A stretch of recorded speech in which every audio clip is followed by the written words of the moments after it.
So hello everyone, now we are interviewing Dr. Scott Jackson. So hello doctor, first of all it's a pleasure to have you here in Piracicaba for our event, and I think you can help us with great knowledge about your area. So what inspired you to propose a career in plant genetics and genomics, and how did your experience at Purdue University, Biocrop Science, and University of Georgia shape your research trajectory? Yeah, very interesting question. I ended up in plant genetics almost by accident. Um, good? Good. Ended up almost by accident. This is not something I intended to, coming out of high school, to go into. I actually was building houses during high school, doing construction, and I loved it, and that was my plan. And my parents wanted me to go to university, and I went to university and took a genetics course and fell in love with genetics. And I didn't know what you did with genetics, though. But my parents had a neighbor who worked at the University of Wisconsin and in the field of plant genetics, and he invited me to visit his lab over Christmas one year. And I went in, and he took me to his lab, several other labs, and he actually worked on potato breeding and genetics. And from that, he offered me a master's position, which I took, and that was my introduction to plant breeding, plant genetics, was actually going into my master's program. I knew nothing about it all the way through high school, college. Only found it when I went into graduate school and fell in love with it. Oh, really nice. And in your role as Georgia Research Alliance Eminent Scholar in Synthetic Biology, how do you envision the integration of genomics, big data, and AI transform crop breeding? Really good question. So let me back up and finish the first part, the first question you asked about my career at Bayer and Purdue and Georgia. That'll lead into this question, I think. Sure. So I did my PhD in plant breeding, plant genetics at the University of Wisconsin, really working on chromosome behavior and how chromosomes behaved in crosses, wide crosses, and how you could manipulate chromosomes for breeding. And this is 1999, probably before most of the people watching this podcast were born. But this is also the beginning of the era of genomics for plants. The Human Genome Project had been going on for several years at this point, but sequencing plant genomes was just beginning in its infancy. And so my first faculty position was at Purdue University in Indiana, and I was hired to begin genomics in soybean.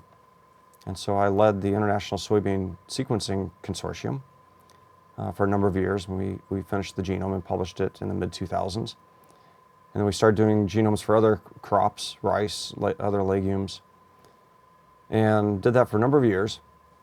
And I went to the University of Georgia as a faculty member 2011 and did some more genomes. We started doing functional genomics, transcriptome sequencing, epigenomics, just a lot of data generation. And it was 2017, 18, sometime in that time period. My PhD was in plant breeding. I loved plant breeding.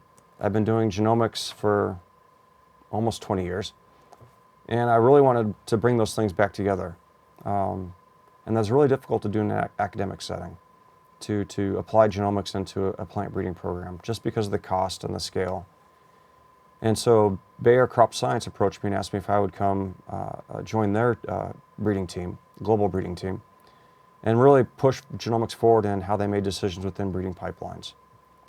And that sort of brought everything full circle. So I'd been doing my PhDs in plant breeding. I've been doing all this data generation in genomics, and I really wanted to apply it to breeding. And that was the opportunity to actually bring that back together and apply it to breeding pipelines at scale. So that, I think, ties maybe those two questions together. Sure. But it was great. It was a great opportunity to join a global team.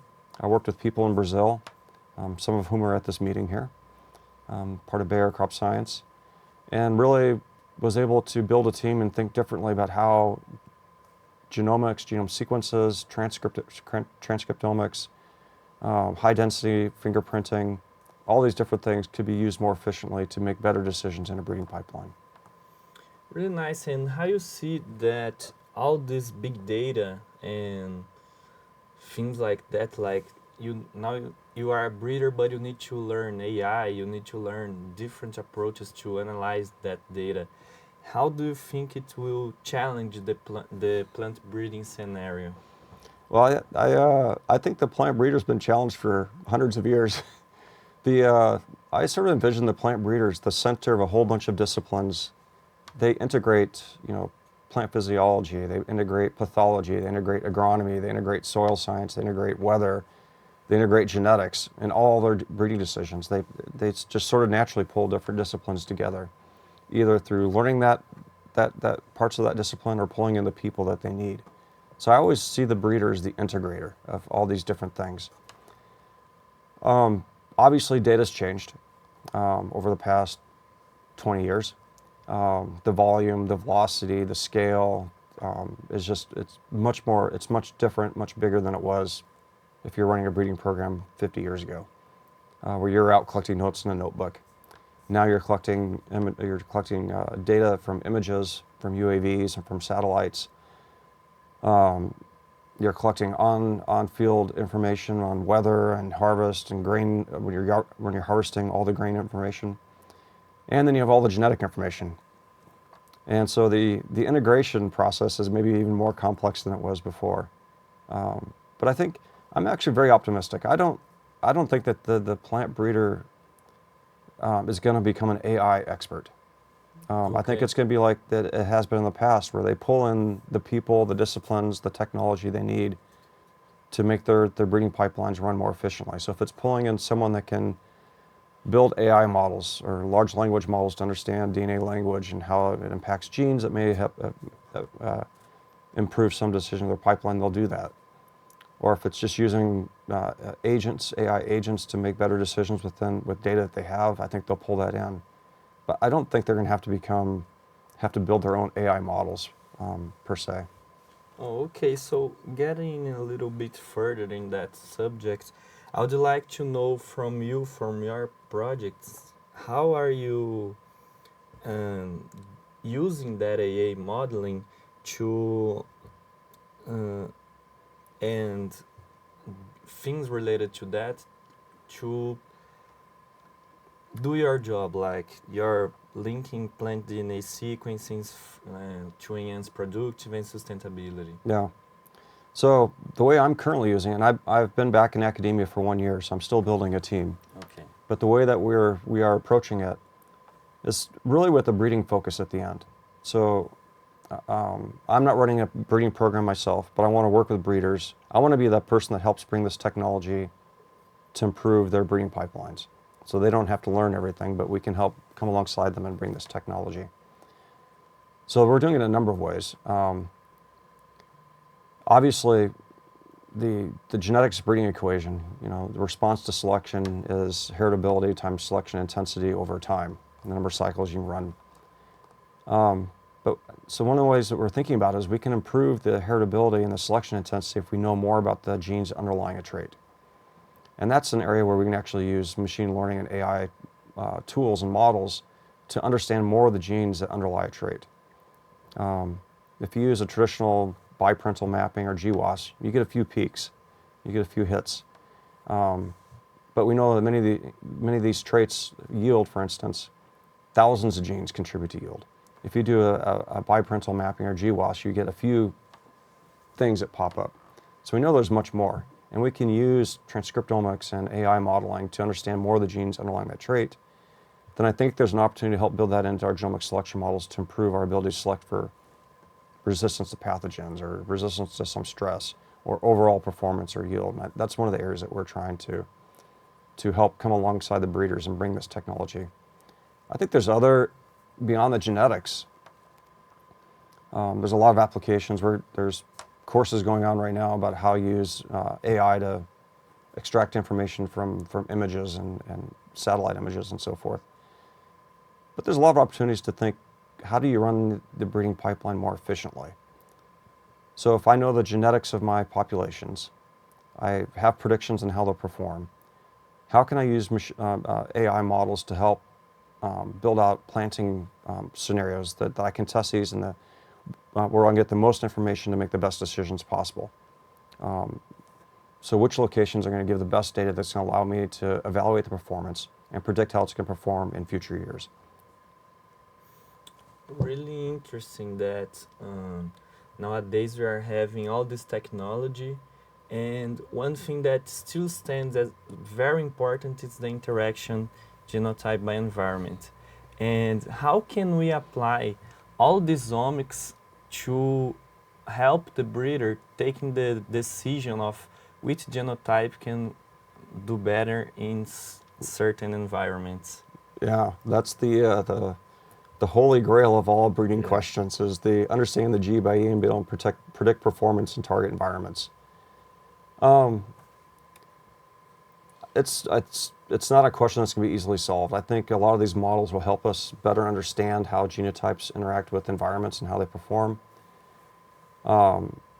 Certainly, as you collect data throughout a pipeline, so if you take, from initial cross to 6, 8, 10 years, whatever that pipeline is, to release a variety, you've got all the data for all the environments for any genotype within that pipeline.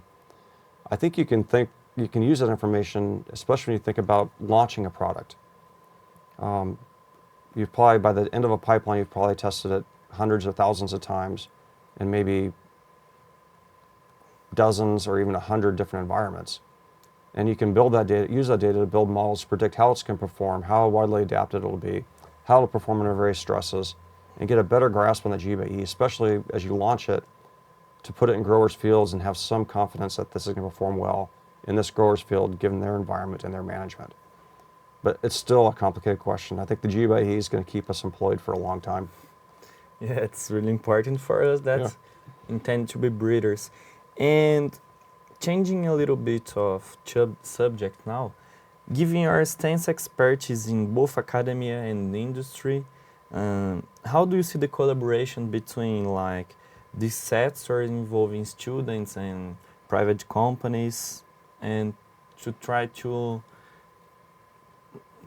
rely on both forces? Yeah. So I've been very lucky to have experiences in both private industry and in academia. I think coming out of that, when I was in academia for 18, 19 years, then I went into industry. I had a few collaborations with industry early on, but I think maybe naively I saw it sort of as an antagonistic relationship. Having now been in industry and come back to academia, I don't see it as antagonistic at all. I think it should be a very collaborative and open relationship. And to give you a little more on why I think that, industry relies on us to provide talent. That's maybe the most important thing.